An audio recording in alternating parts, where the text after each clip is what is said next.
Everybody, welcome to this month's virtual story time. Now it is the month of March, which is the third month of the year. We have January, February, then March. So I thought we would keep up that 3 theme and tell 3 stories about 3 characters. Our first story is the Threebilly Goats Gruff.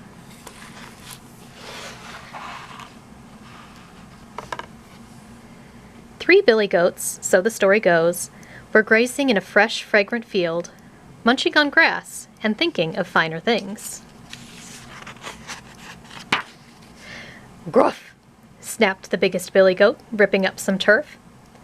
Gruff, gruff! Chomped the middle billy goat, gnashing some arugula. Gruff, gruff, gruff! Bleated the youngest billy goat, not to be outdone.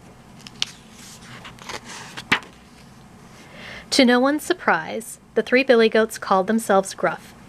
And truth to tell, all 3 yearned to graze on the greens in the meadow of clover across the river.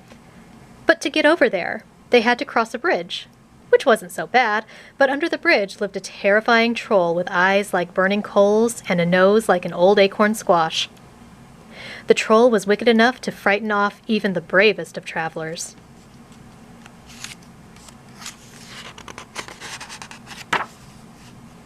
The youngest billy goat Gruff, lulled by the lure of finer fields, stepped onto the bridge. Clip, clop, went his little hooves. Up sprang the troll. "Who dares to clip-clop over my bridge?" fumed the troll. "It is only I, Mr. Troll, the youngest billy goat Gruff, crossing over to finer fields," said the little goat in a tiny voice. "Billy goat for breakfast, billy goat for lunch, I shall eat you up," slobbered the troll, licking his puffy lips. "Oh, don't bother with me," squealed the youngest billy goat Gruff. "My brother's crossing behind me, and he's much more to your liking." The troll's great nose quivered as he thought. Then his eyes blazed bright as he said, "Go your way then, I shall bide my time." And the youngest billy goat Gruff clip-clopped across the bridge and to the meadow of clover. Later on, the middle billy goat Gruff stepped up onto the bridge. Clip-clop went his medium-sized hooves. Up sprang the troll. "Who dares to clip-clop over my bridge?" roared the troll. "It's only me, Mr. Troll, the middle billy goat Gruff, crossing over to greener grass," said the middle goat in a medium sort of voice.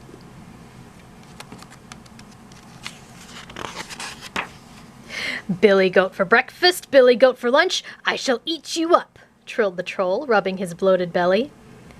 "Oh, please, man, leave me alone," said the middle billy goat Gruff. "My brother's crossing behind me, and he's much more of a meal for you."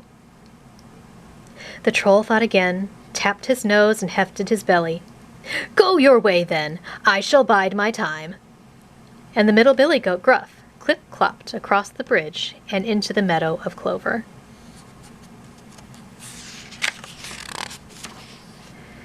Shortly after that, the biggest billy goat Gruff stepped onto the bridge. Clip-clop went his big hooves, and the bridge groaned under his weight. Up sprang the troll.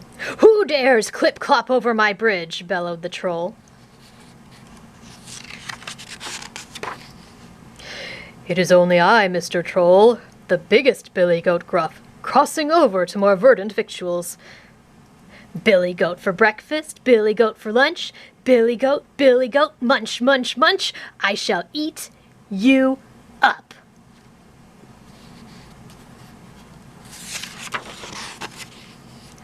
But the biggest billy goat Gruff growled. "Trolls have noses, trolls have ears, goats have horns as sharp as spears." And with that, the biggest billy goat Gruff lowered his head, pawed the ground, and charged at the troll, his sharp horns shining.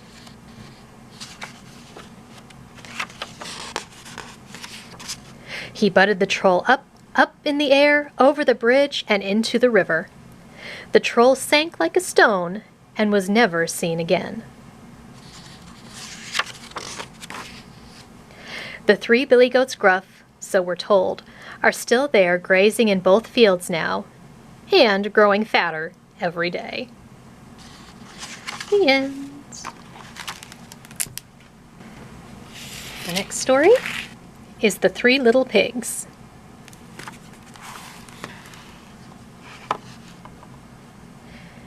Too poor to feed them, an old mother pig sent her 3 little pigs off to make their own way in the world. Now let me tell you, these little pigs were as different from each other as molasses is from turpentine. The first little pig met a man hauling a heap of straw on his back. "Oh, good sir," piped the pig, "may I please have that heap of straw?"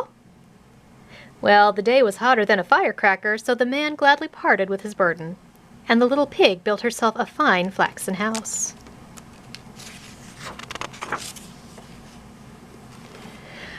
Before long, a big old wolf wandered by, saw the little pig, and knocked on the door. "Yo, how you doing today, little pig?" smiled the wolf, his empty stomach growling. "I'm hankering for a cup of coffee. Won't you let me in?" "No, no, no, no, no, no, Mr. Wolf," quivered the pig. "I will not let you in. I swear by the hair on my chinny chin chin." The wolf sneered back. "Well, then I'll huff, and I'll puff, and I'll blow your house in." And he did just that. He blew down the house, grabbed the first little pig, and ate her all up. The second little pig, meanwhile, met a man lugging a load of sticks. "Oh, sir," pleaded the pig, "may I please have that load of sticks?" Well, it was getting dark, so the man willingly set down the sticks, and the second little pig built herself a wonderful wooden house. And wouldn't you know, that same old wolf strolled by, saw the little pig, and knocked on the door. "Yo, how you doing today, little pig?" grinned the wolf, his long teeth glistening. "What you been doing with yourself? You're looking so fine. Won't you let me in?" "No, no, Mr. Wolf," shrieked the pig. "I will not let you in. I swear by the hair on my chinny chin chin." And the wolf sneered back. "Well, I'm gonna huff, and I'm gonna puff, and I'll blow your house in." So he huffed, the stick house shivered, and he puffed, the stick house shook. Then he puffed again, and the little stick house blew clean into the middle of next week. The wolf grabbed the second little pig and ate her all up. Well, the third little pig had met the man with the heap of straw and the man with the load of sticks, but she had passed them both by. Finally, the third little pig met a man carrying a cargo of bricks. "Oh, how are you today, sir?" said the pig. "May I please have that cargo of bricks?" Well, the man was very weary, for the bricks were heavy as a bucket of lead. So he set them down, and the third little pig built herself a strong, sturdy house.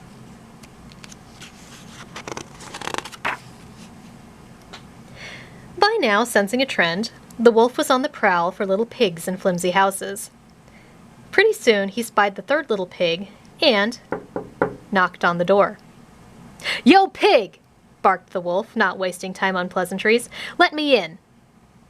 "No, Mr. Wolf," declared the pig, "I will not let you in. I swear by the hair on my chinny chin chin." And the wolf jeered back. "Why, then I'll huff and puff, and I'll blow your house in." So he huffed, and he puffed. Then he huffed again. The little brick house didn't budge. He puffed again and huffed again. He huffed and huffed so hard he lost his breath and felt all dizzy. And the little house held firm. The wolf was not pleased, but wolves are clever creatures. He thought of another approach. Tap, tap, tap, went the wolf on the window of the little brick house. "Hey, pig," he coaxed. "Farmer Foster's field is just jam-packed with turnips. I'll meet you here at 6 tomorrow morning and we can chow down together." The little pig smiled, safe in her sturdy brick house. She knew the wolf was planning to make a meal of her, so the little pig got up at 5 the next morning and went alone to Farmer Foster's field. When the wolf arrived at the little brick house at 6, the pig was back inside munching on a tasty turnip breakfast. "Little pig," cooed the wolf, "are you all set?" "Oh, out of bed, already fed, and all set for my nap," replied the pig, swallowing the last turnip.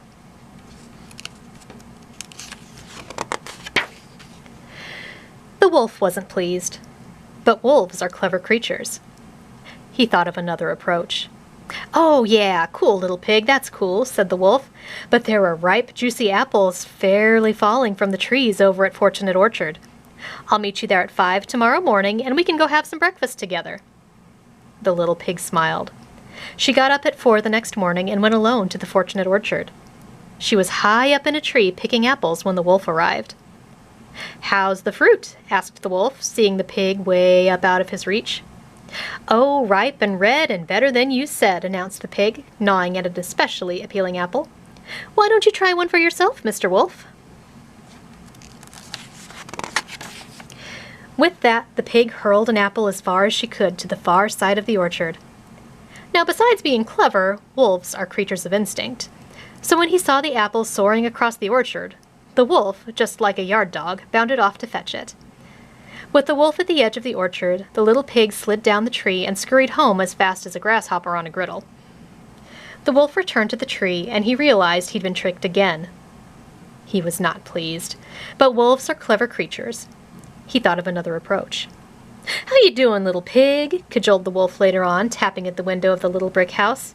"Today is the day of the Shanklin Fair. I shall be back at 3, and we can go together." At 1 o'clock, the pig left her house and climbed the hill to Shanklin. She went to the fair, and there she sampled the food, and she sniffed the flowers and played the games. She bought herself a butter churn. At 2 o'clock, she headed down the hill towards home when, sure enough, she spotted that wolf climbing the hill. So she hopped inside the butter churn to hide. The churn tipped over and started to roll. Faster and faster it tumbled down the hill till it was spinning like a pinwheel. The wolf, meanwhile, was trudging up the hill when all at once he heard a frightening sound.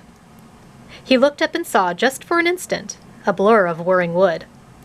Then the churn with the pig inside rolled over the wolf like a steamroller over a cream puff. The wolf picked himself up, ran all the way home, and he never made it to the fair. That evening, the pig sat snug as a bug in a rug with her little brick house and boiled up a great kettle of water to stew some meat for supper. Soon, a tap came on the window. It was that wolf. "Hi, where were you today?" asked the pig.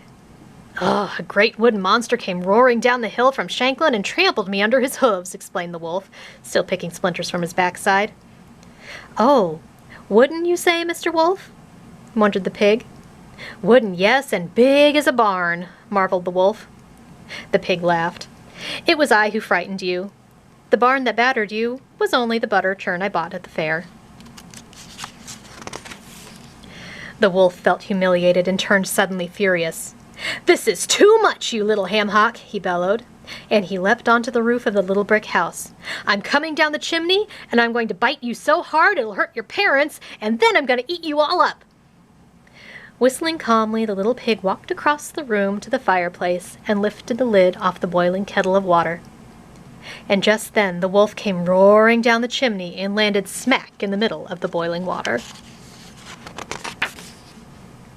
Well, the wolf got boiled into a fine stew that lasted the little pig for many delicious meals. Yes, wolves are clever creatures, but pigs are even cleverer. The end. Our next story is Goldilocks and the Three Bears. Once upon a time, deep in a forest, lived a family of bears. A papa bear, a mama bear, and a little baby bear. Every morning, Mama Bear made porridge. All the bears loved porridge, but one morning, when the porridge was too hot, the bears decided to take a walk in the forest while it cooled off. While they were gone, a little girl named Goldilocks came by. She had never seen the bear's cottage before, and she was very curious. Seeing that nobody was inside, she went in to look around. Goldilocks saw the porridge on the table. She tasted the papa bear's porridge, but it was too hot. Then she tasted the mama bear's, but it was too cold. She tasted the baby bear's porridge, and it was just right, so she ate it all up. Goldilocks went into the parlor. She sat down in the papa bear's rocking chair, but it was too hard. She sat down in the mama bear's rocking chair, but it was too soft. Then she sat down in the baby bear's rocking chair, and it was just right. But baby bear's rocking chair was too small for Goldilocks. and she broke it all to pieces. Goldilocks decided to go upstairs. It would be nice to take a little nap, she thought. First, she tried Papa Bear's bed, and it was too hard. She tried the Mama Bear's bed, and it was too soft. Goldilocks tried Baby Bear's bed, and it was just right. She snuggled under the covers and fell fast asleep. In a little while, the bears came home. "Somebody's been eating my porridge," said the Papa Bear. "Somebody's been eating my porridge," said the Mama Bear. "Somebody's been eating my porridge and ate it all up," cried the Baby Bear. The bears went into the parlor. "Somebody's been sitting in my chair," said the Papa Bear. "Somebody's been sitting in my chair," said the Mama Bear. "Somebody's been sitting in my chair and broke it all to pieces," said the Baby Bear, and he began to cry again. The three bears went upstairs. "Somebody's been sleeping in my bed," said the Papa Bear. "Somebody's been sleeping in my bed," said the Mama Bear. "Somebody's been sleeping in my bed," said the Baby Bear. "And there she is!" Goldilocks jumped up. She was so frightened she ran down the stairs and ran out of the house before the bears could even move. And they never saw or heard from Goldilocks ever again. The end. Thank you all for joining us for these 3 fairy tales, and we will see you next month.